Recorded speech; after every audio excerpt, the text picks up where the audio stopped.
just trying to make me look bad. I will rise above. When? Not this year. Not for a few years, apparently. On another note, pretty much every game we picked, game to watch and games of the week were good games. I mean, Very I good think our games. games of the week were kind of obvious choices here, but But for game to watch, were you guys surprised by that? Colts 16, Seahawks 18. I I was thought it was surprised going to it be a was as full-on much of blowout. a yeah, I was surprised it was as much of a defensive struggle. I think the Colts defense stepped up pretty big enough to hold the Seahawks to 18 points, but It still goes to show you that Sam Darnold struggles in the month of December, no matter what team he's on. well, and the Seahawks should be concerned for playoff hopes if they make it because the Colts are declining. The Colts aren't even we would like maybe upper half of the league right now, but they're they're Let's they're let's talk trending about downwards. what the reason why I chose this game to watch, and that was Philip Rivers. Mentally, he is still fully 100% there. He was calling check downs, he was calling different plays and everything, knew what to do. Well, yeah, 44 is a little early for Alzheimer's. He's still a grandpa. So, He's still a grandpa. His body is nowhere close to being there though. He was throwing ducks all day. He was just pushing the ball. It was fun to He see never because threw it. he was just woo straight up. That last pass he had to, or one of the last passes he had to Josh Downs, I believe. Remember Josh Downs like looked back, couldn't even figure out where the ball was. Good idea by Phillip, but he put absolutely all he could into that, and that was a Hail Mary for him, and that went maybe what 25 yards if that. Like whenever they were down, it was funny. Philip Rivers down in the fourth quarter, going on a drive to try to win this for the Colts twice in this game. First time they ended up settling for that 60-yard field goal. They didn't even try to go for it and convert to a first down. That final drive for them, they were just worried about getting in field goal range and kicking that. And then whenever the Seahawks came back and scored, and the Colts were marching on the field with what 30 seconds left, you just knew Philip Rivers was not going to be able to throw that ball down there and get it to anybody at all for a Hail Mary. There was just no time left for them. there's Couldn't no get it. time I mean, left that's for what. Phil. He came back for the insurance. That's it. That's and a nice little paycheck. Uh, they are on decline. I don't expect them to even make the playoffs at this point, barring a miracle. But I think the statement to say that the month of December and Sam Darnold don't go hand in hand is unfair. At least if we're using this particular game to be that example, because and I'm not saying that he played fantastic by any means, but there were multiple instances in that first half where it's not his fault. How many times there was three or four wide open drops by JSN. There was one specifically that would have been a touchdown for after catch, probably a 40 or 50 yarder that he just completely dropped. They had many opportunities, the Seahawks, to be up massively in this game from three or four different plays where wide receivers were just dropping wide open passes. Sounds familiar. We're very attuned to that situation. But I just think it's fair to put that on Sam Darnold. The Seahawks defense kept them in this game. And Jackson Smith and Jigba just had one of those games. I don't expect that to happen again for the remainder of the season. I expect their defense to obviously keep them in games. They're one of the best defenses in the leagues, and I don't expect Sam Darnold to lay an egg, and I don't expect JSN or any other weapon to lay an egg moving forward. I just a one off.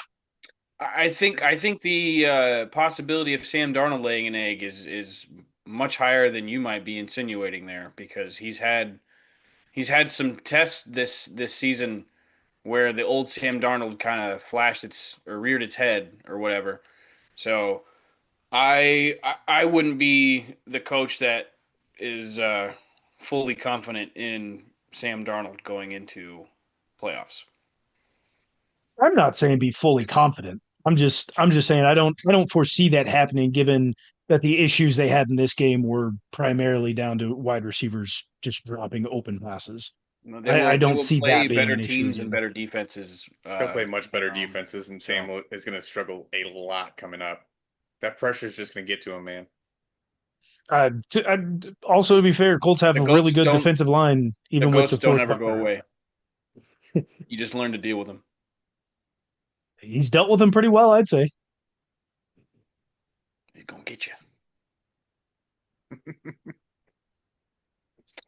So moving on to games of the week, I chose Bills Pats, and this game had a little bit of everything. Um, Least of all defense, but Josh Allen was puking on camera. He says he does it every game, which is a little weird. Wait, what a pussy! But he played pretty well, mounting the comeback. You had Dave Portnoy filming at halftime, talking all the shit. You were only up by two scores. Two scores is nothing in an NFL game, truly. Couple of possessions changes that real quick, and Josh Allen went to town in the second half. It changed it right before halftime. They were down 21 to 7 at one point. They scored the touchdown right before halftime. Weren't they down 21-0 at one point? They were down 21-0 at one point, so they were down three scores. They got the touchdown, got the ball back, scored right before halftime to cut the lead down to 21-14. They got the ball back after halftime, tied it up 21, and then the game went from there. And that's a massive collapse from the New England Patriots. You had two rushing touchdowns by Drake May, and you had two 50-plus yard rushing touchdowns by Travion Henderson. He had a 52-yarder and then a 67-yarder or something like that. Um, that's 28 points right there. Like your defense has to step up. There is Drake May played well. I don't know if you can Well, he say played like well for the first offensively. You put half. listen. You put up 31 points unless you're turning the ball over, which he didn't, and you have to in droves. This is your defense's fault. I understand that it's Josh Allen and the Bills, but at some point you got to put together a stop, and you got to be able to hold a lead. And being up 21-0, you can't give up three scores unanswered. Well, especially with the cornerback Benford out for the Bills, going out right before the game started. But Drake May having only, what, 155 yards throwing the ball as the guy who was leading the league in passing yards for the year, Well, that is Travion unacceptable. carried the offensive load quite a bit, I would say.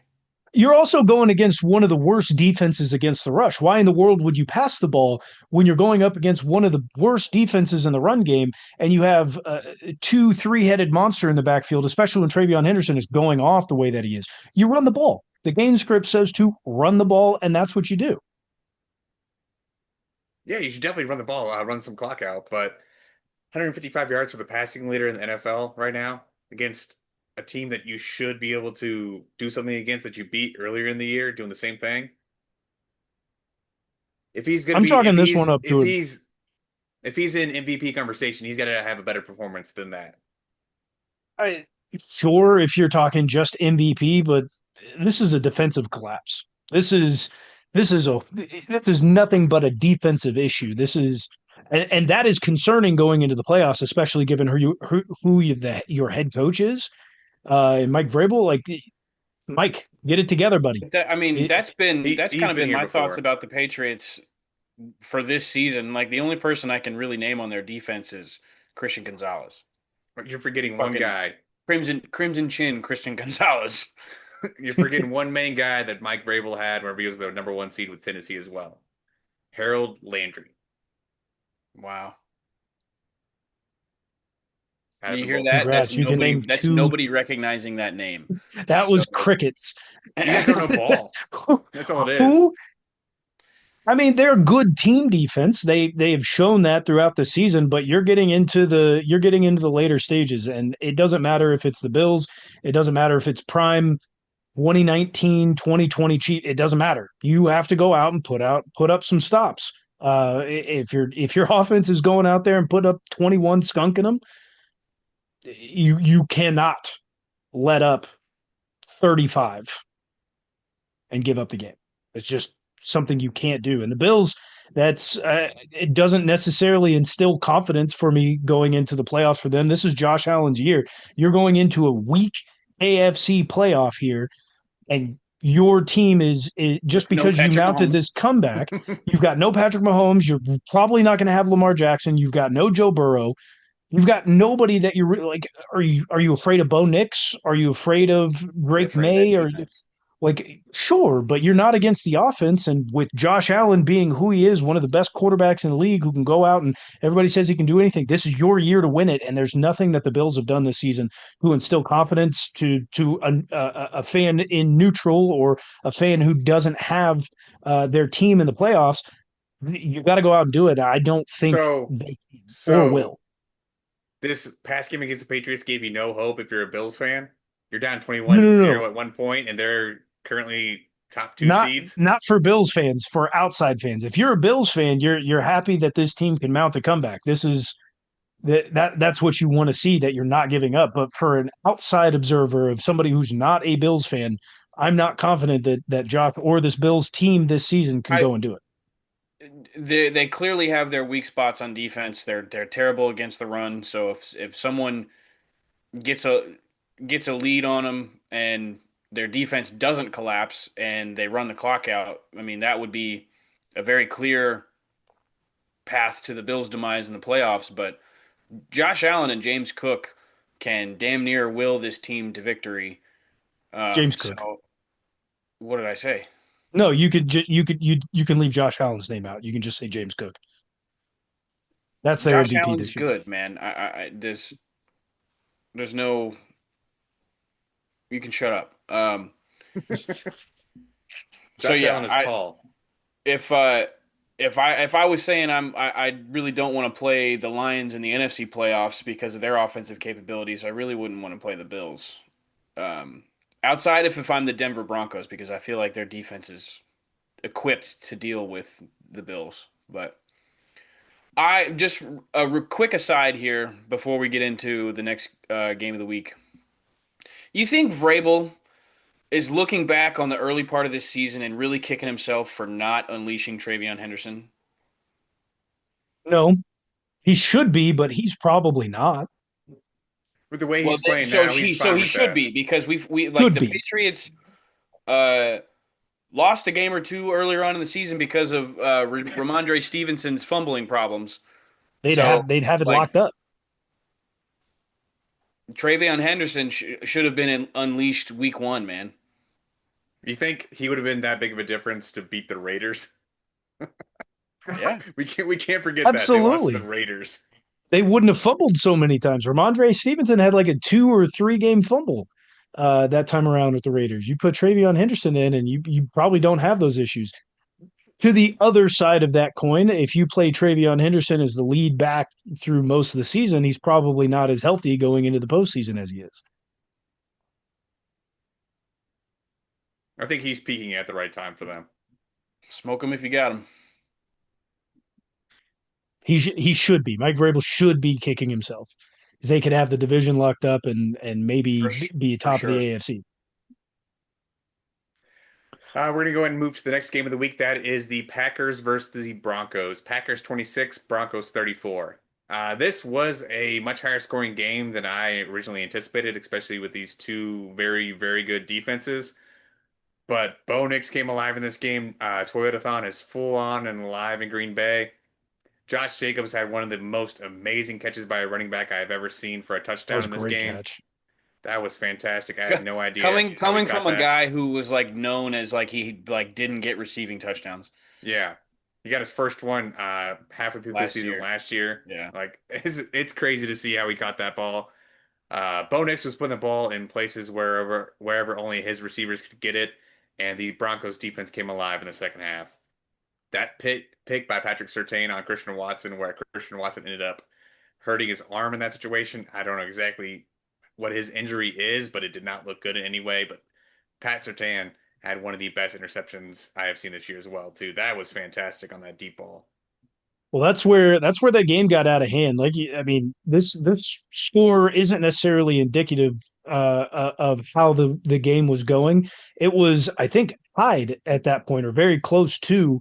And in the span of literally 20 minutes, not game minutes, but real life minutes, Micah Parsons tears his ACL.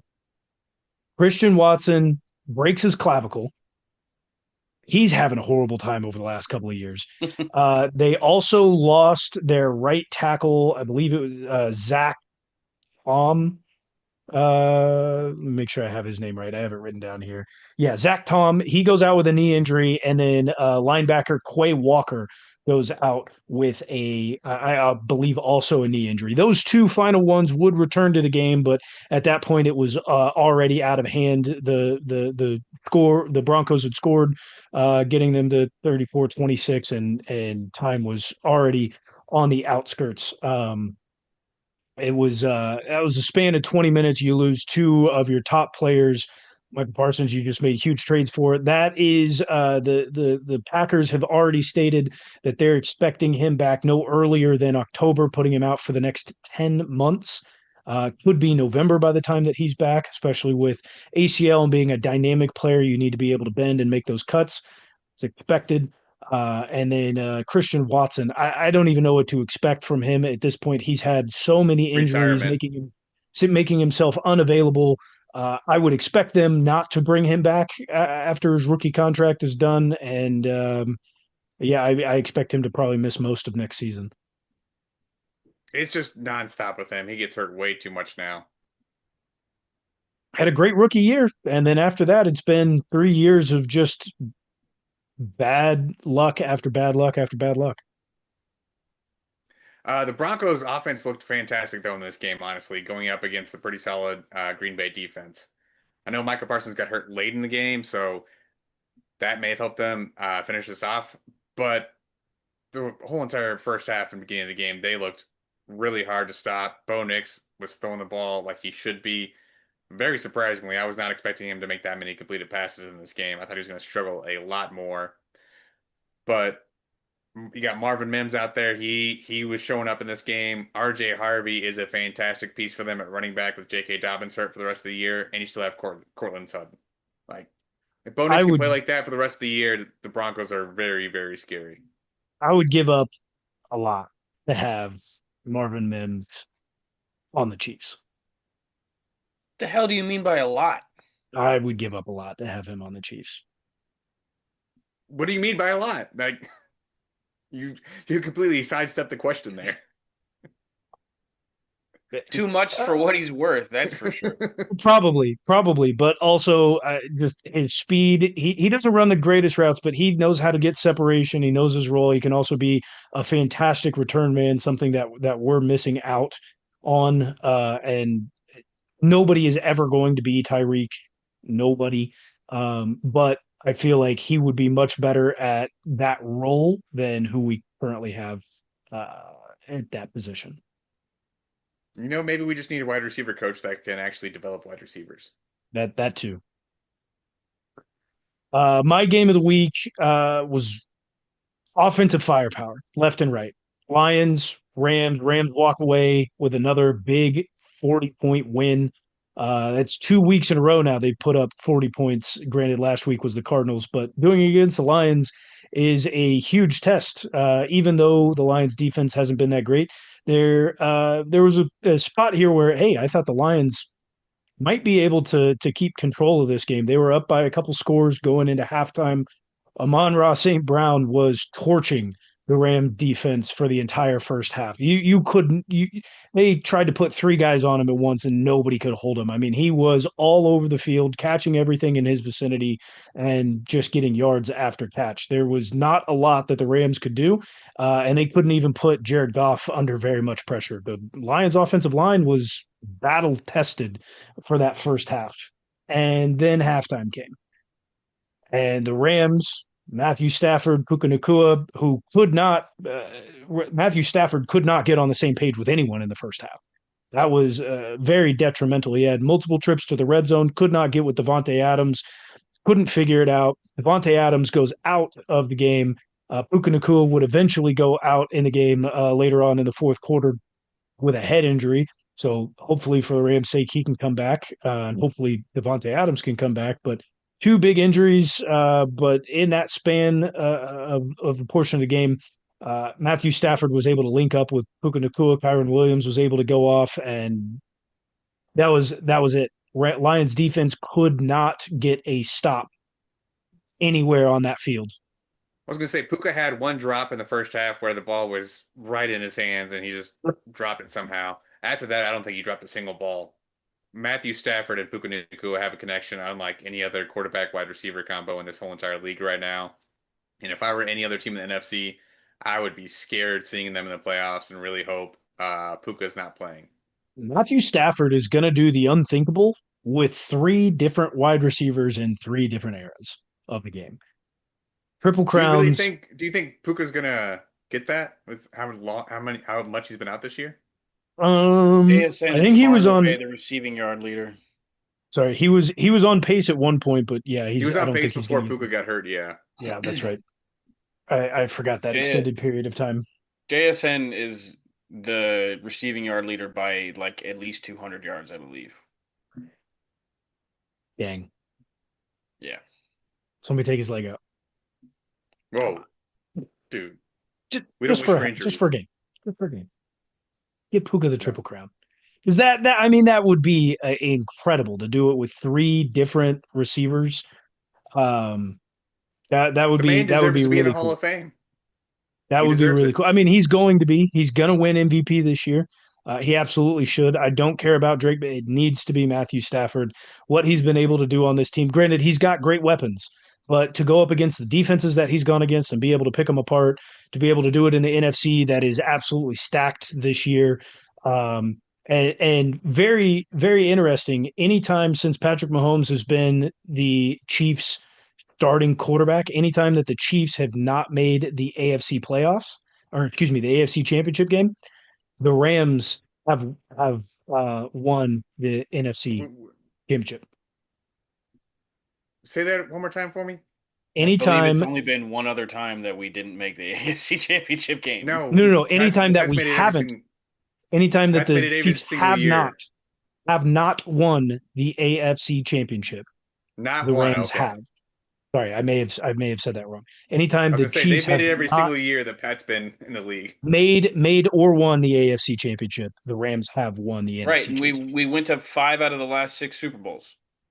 So there's only one time that we didn't win the AFC Championship game. I think they're also considering 2018 because Pat was in the league. So 18, So you're counting the year that he the other didn't. one. He started Yes. one game. No, That that's was the 2017. set that I saw. Yeah, or yes. I was gonna say because 2018 he was his big first starting season. we made the AFC Championship every single year Pat started. So I'm trying to understand your stat. Yeah, We've only lost it once. Wait, no, twice because we lost twice. Yeah. it. Those 2 years that we lost it, the Rams won. So this would be the And so third. he's predicting since we're not winning the AFC Championship game again this season, Rams are gonna the make the Rams are Super going to Bowl. do it There you go. Okay. because coincidences are law. I that shut up.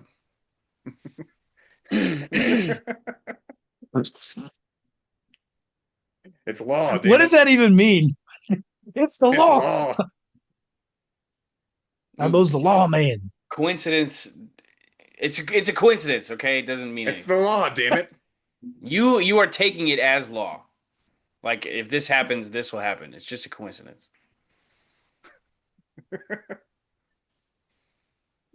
The little old coinky dink. I'm gonna coink your dink. Whoa, we got that live on air.